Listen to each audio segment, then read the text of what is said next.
Hai teman-teman, hari ini kita akan memasak paprik udang dan sayur versi kenduri.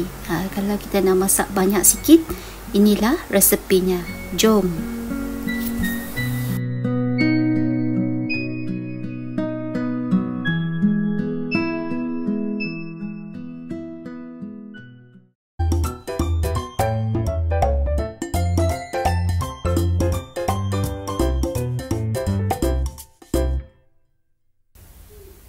Mari kita sediakan bahan-bahannya. 8 ulas bawang merah kita hiris nipis. Cili kita boleh campur cili besar ataupun cili padi. Tambahkan 4 biji semuanya. 1 inci halia dan 1 batang serai. Kita boleh ketuk saja serai itu ya. Kemudian setengah biji bawang Holland dan 8 ulas bawang putih. Bahan-bahan ni kita boleh cincang ataupun kita hiris nipis. Kita sediakan juga bunga kobis dan kacang panjang. Berapa banyak ni ikut suka. Kalau saya lebih suka banyak sayur. Jadi saya tambahlah banyak sayur. Lobak saya guna 1 batang. Dan baby corn tu saya beli 2 bungkus yang dah siap dibuang kulitnya ya. Hari ini kita nak buat paprik udang. Jadi saya guna 1 kilogram udang kecil. Saya dah bersihkan tadi udang kecil tu. Dan kita sediakan semua bahan-bahan ni. Dan sekarang kita boleh mula menumis. Panaskan minyak seperti biasa. Kemudian kita boleh mula menumis. Masukkan bawang putih, bawang merah, serai dan halia dahulu ya. Kalau kita masukkan bawang merah dengan bawang putih dulu pun boleh. Tumislah sehingga wangi dan naik bau dia. Apabila kita nampak sudah ada sedikit layu nanti, kita akan masukkan cili ya. Api kita boleh guna api sederhana sahaja untuk mengelakkan bawang tu cepat hangus di bahagian tepinya ya. Pastikan kita kacau sentiasa.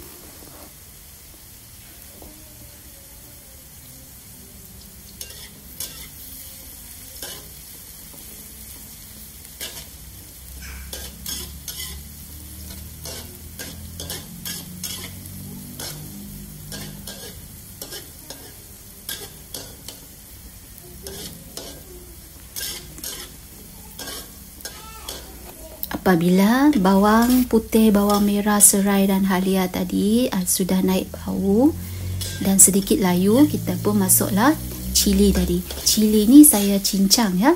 Kalau anda nak hiris nipis pun boleh. Kita goreng sebentar sehingga cili tu nampak layu. Kemudian bolehlah kita masukkan udang dulu ya.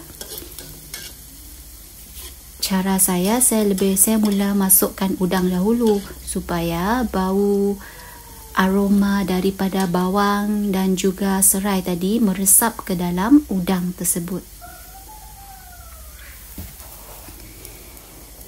Apabila kita telah masukkan udang ni, kita gorenglah, kita kacau sehingga udang tu berubah sedikit warnanya.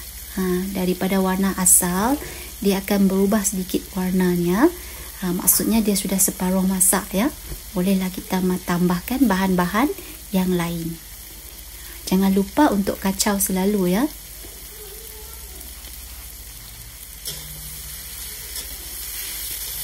Tak perlu kacau terlalu kuat, perlahan-lahan saja kita balik-balikkan udang tersebut agar dia sekata perubahan warnanya ya.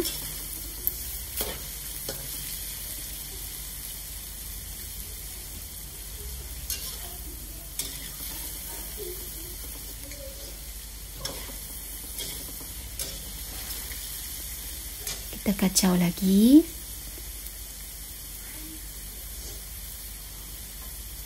Tak perlu tambah air ya, kerana udang tu sendiri dia apabila digoreng dia akan mengeluarkan air. Dan pada waktu inilah saya masukkan 2 sudu besar paste cili ya. Saya masukkan 2 sudu besar paste cili dan saya gaul lagi ya.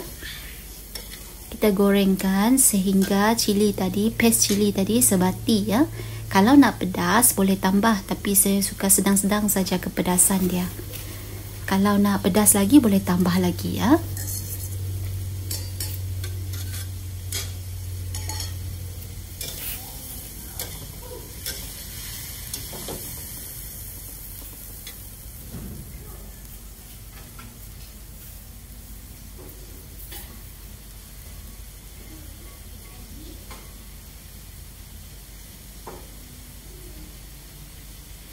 Kita biarkan seketika sehingga paste cili tadi betul-betul meresap. Gorenglah sehingga dia naik bau, ada bau dia pedas-pedas sikit. Maksudnya sudah sesuai untuk tambah 3 sudu tom yum. Saya lebih suka rasanya ada sedikit masam tom yum, jadi saya tambahkan 3 sudu besar paste tom yum ya. Paste tom yum ni boleh buat sendiri ataupun kita beli saja paste yang sudah sedia asa. Apa-apa brand pun boleh, tak ada masalah ya. Kita gaul hingga sebati dan biarkan seketika sehingga udang tu meresap rempah ratus tadi. Kemudian kita masukkan lobak. Lobak ni kita masuk dahulu sebab lobak ni dia agak lambat untuk lembut. Kalau anda suka cauliflower ataupun kobis bunga anda lembut, anda boleh masukkan waktu ni juga. Tapi saya lebih suka cauliflower saya, kobis bunga saya lebih agak crunchy lembut, jadi saya masukkan kemudian ya. Sekiranya anda suka bunga kobis yang agak lembut, sekarang waktu yang sesuai, boleh tambah bersama-sama dengan lobak tadi ya, supaya nanti dia akan rasa lebih lembut.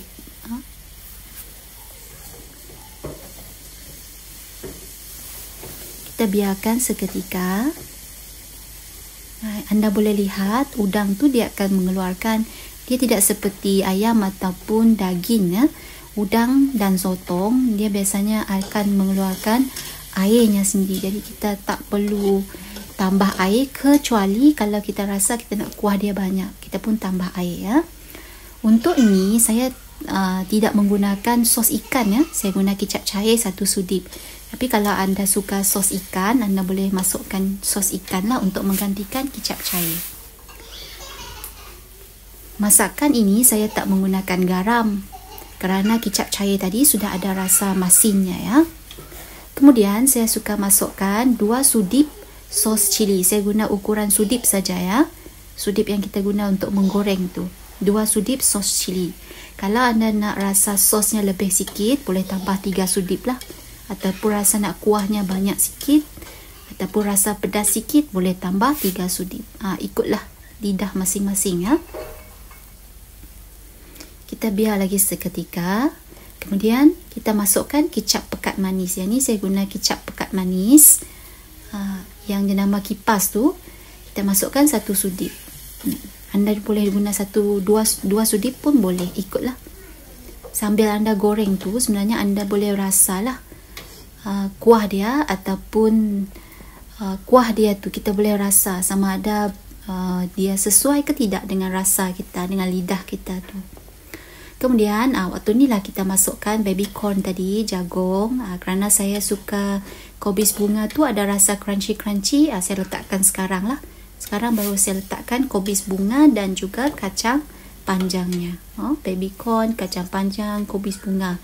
Kalau kita ada capsicum pun boleh, iris kecil-kecil capsicum tu dan masukkan dalam dan gorengkan bersama pada waktu ni juga. Kalau ada sayur kobis yang biasa tu pun kita boleh. Kita kadang-kadang kita nak habiskan semua yang dalam peti ais tu, sebenarnya kita boleh saja tambah apa-apa sayur yang kita rasa kegemaran kita lah.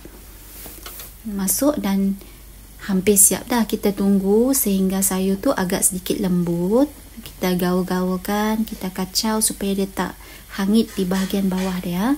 Seketika kemudian kita gaul lagi, kita kacau lagi.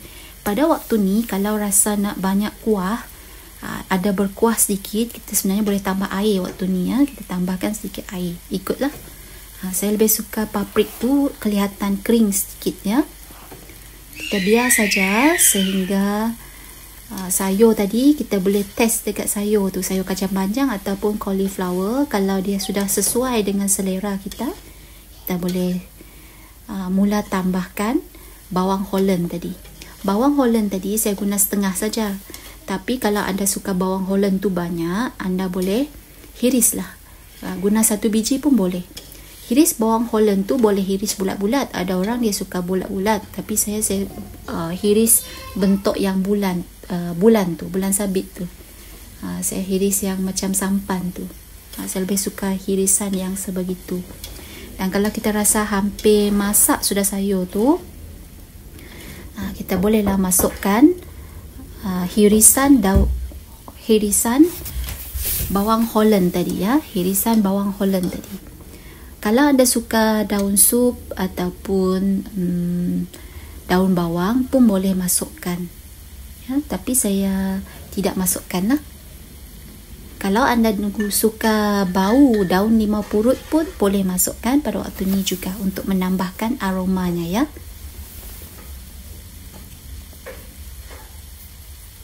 Kita tunggu sehingga sayur tu empuk dan sesuai dengan selera kita.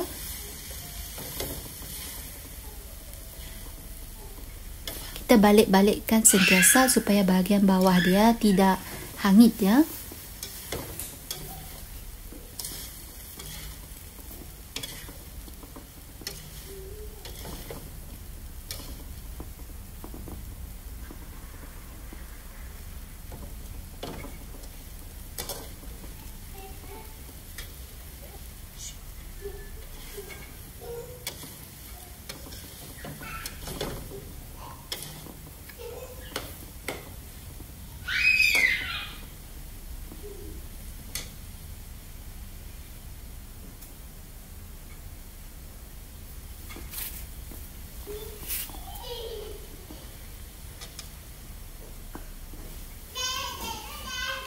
Nah, kalau rasa dah hampir-hampir nak masak, kita masukkanlah bawang Holland tadi.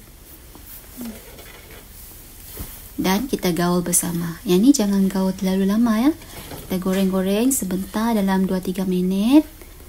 Dan kemudian kita boleh tutup api. Sudah siap. Ini versi kenduri ya. Untuk jumlah macam ni saya dapat 2 pinggan yang besar. Jadi kalau kenduri itu untuk 20 orang, untuk musim pandemik ni kita perlu mematuhi SOP. Kalau ada 15 ke 20 orang, jumlah macam ni cukup lah untuk sedikit kenduri kecil di rumah ya. Kalau anda tidak untuk makan sendiri, tak perlulah buat banyak sangat, kita boleh kurangkan saja jumlah dia. Yang ni saya buat versi kenduri, sebab biasanya kita kadang-kadang buat makan-makan sikit. Kita jemput beberapa orang, mungkin dalam 15 orang, 12 orang lah. Ini cukup, kita akan dapat 2 pinggan besar. Boleh makan dengan nasi panas. Saya suka makan paprik udang ni, paprik udang sayur ni dengan nasi panas, dan kita boleh gorengkan telur dadar. Ataupun kita boleh buat sup. Resepi sup boleh didapatkan dan saya telah buat sebelum ni. Anda boleh lihat video yang sebelumnya ya.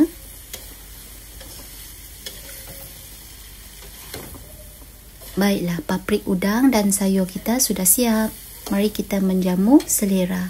Jom.